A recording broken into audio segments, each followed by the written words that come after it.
Bueno, ¿cómo están? Espero que muy bien. Llegamos a diciembre, momento ideal para efectuar las planificaciones fiscales correspondientes para el próximo año.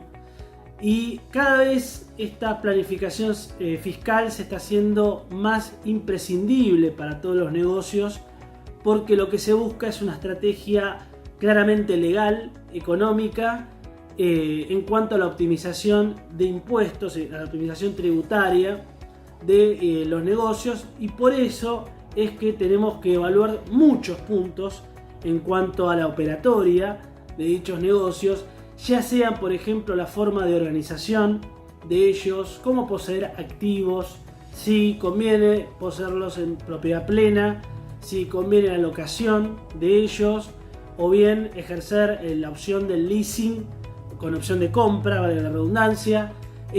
También cómo amortizar los bienes de uso en cuanto al método contable a utilizar, la evaluación de inventarios correspondiente, estudiar el método WEPS, PEPS, PPP, cuál es el más propicio en cuanto a la actividad y al contexto en el que opera el ente, la selección de gastos deducibles para el impuesto a las ganancias, por ejemplo, definir los ciclos comerciales, y esto es muy interesante y muy importante porque hace a la vida diaria del negocio en cuanto a la relación con clientes y proveedores, rotaciones de cobranzas y de pagos, cómo optimizar eso para que el negocio no tenga pérdida económica y financiera y pueda optimizarse cada vez más en cuanto al contexto inflacionario, sobre todo en el que estamos insertos. El aprovechamiento también de incentivos fiscales, que los hay, en cuanto se me viene el primero y muchos de ustedes seguro ya lo conocen, que es el beneficio de tener el certificado PYME vigente, sobre todo para el responsable inscripto, el cual le va a permitir diferir el pago del IVA a 90 días. Y en particular en el día de hoy les quería hablar sobre las ventajas impositivas del leasing. En primer lugar, permite adquirir bienes de capital con mayores ventajas para las pymes sin capital de trabajo. Esto se da porque en un contexto en donde el crédito es casi inexistente y los usuarios de bienes de capital necesitan actualizar su tecnología, por ejemplo en el caso de las pymes, resulta una solución viable el tema del leasing, y sobre todo también porque los bancos tienen otros parámetros en cuanto a la medición del riesgo. También otra ventaja del leasing es que permite no inmovilizar todo el dinero del capital de trabajo.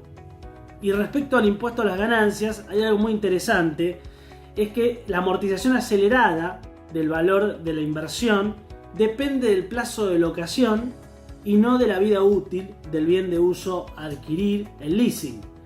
Esto, si bien a veces es un poco más confusa la cuestión, voy a tratar de con un ejemplo resumirlo y aclararlo un poco.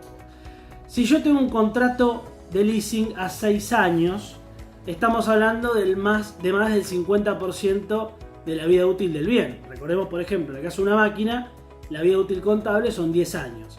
Con lo cual, si tengo un leasing, un contrato a 6 años, ya estoy teniendo más del 50% de la vida útil del bien y estoy amortizando en base al plazo de locación y no de la vida útil. ¿Esto qué quiere decir?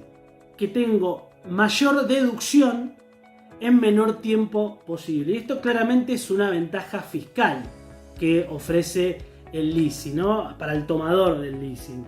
Además de que yo me puedo deducir, en el caso de un bien en leasing, el capital y el interés a comparación de un préstamo prendario, por ejemplo, que puedo deducir solo los intereses. En el caso de bienes personales también es muy interesante traerlo a la moción, porque el leasing tiene la característica precisamente de estar fuera del patrimonio. Recordemos que bienes personales es un impuesto que grava el patrimonio del ente, ya sea una sociedad con bienes, acciones y participaciones, o en el caso de una persona humana sobre su patrimonio al 31 de diciembre. Con lo cual, tener un bien en leasing implica no tenerlo en el patrimonio, porque yo lo que estoy haciendo es abonarlos, es una locación, sin ejercer aún la opción de compras. Por eso, como no lo compré, no lo tengo en el patrimonio, por lo tanto no pago bienes personales en ese caso. Y esta es una diferencia importantísima respecto a la comparación, por ejemplo, de nuevo, con un préstamo prendario. Si yo adquiero un bien con un préstamo, el bien ingresa al patrimonio y yo en contraprestación, como contrapartida, contablemente hablando, tengo la deuda. Con lo cual, esto me permite el leasing de alguna manera, mientras no ejerza la opción de compra aún, que no esté dentro de mi patrimonio. Así como el leasing, también está la opción de venta y reemplazo, que en otra oportunidad, para no excederme en los minutos, estaré ahondando. Está la oportunidad también y la opción que permite la ley de impuesto a las ganancias en cuanto a la tercera categoría de imputar esas rentas mediante el devengado exigible y otros mecanismos más que se estudian en cuanto a la planificación fiscal. Por eso es muy importante tener en cuenta esta herramienta para optimizar el rendimiento del negocio de cara al próximo año y sobre todo mirar y evaluar estas cuestiones antes de que termine este 2022. Sin más, les dejo un gran saludo y que estén muy bien. Hasta luego.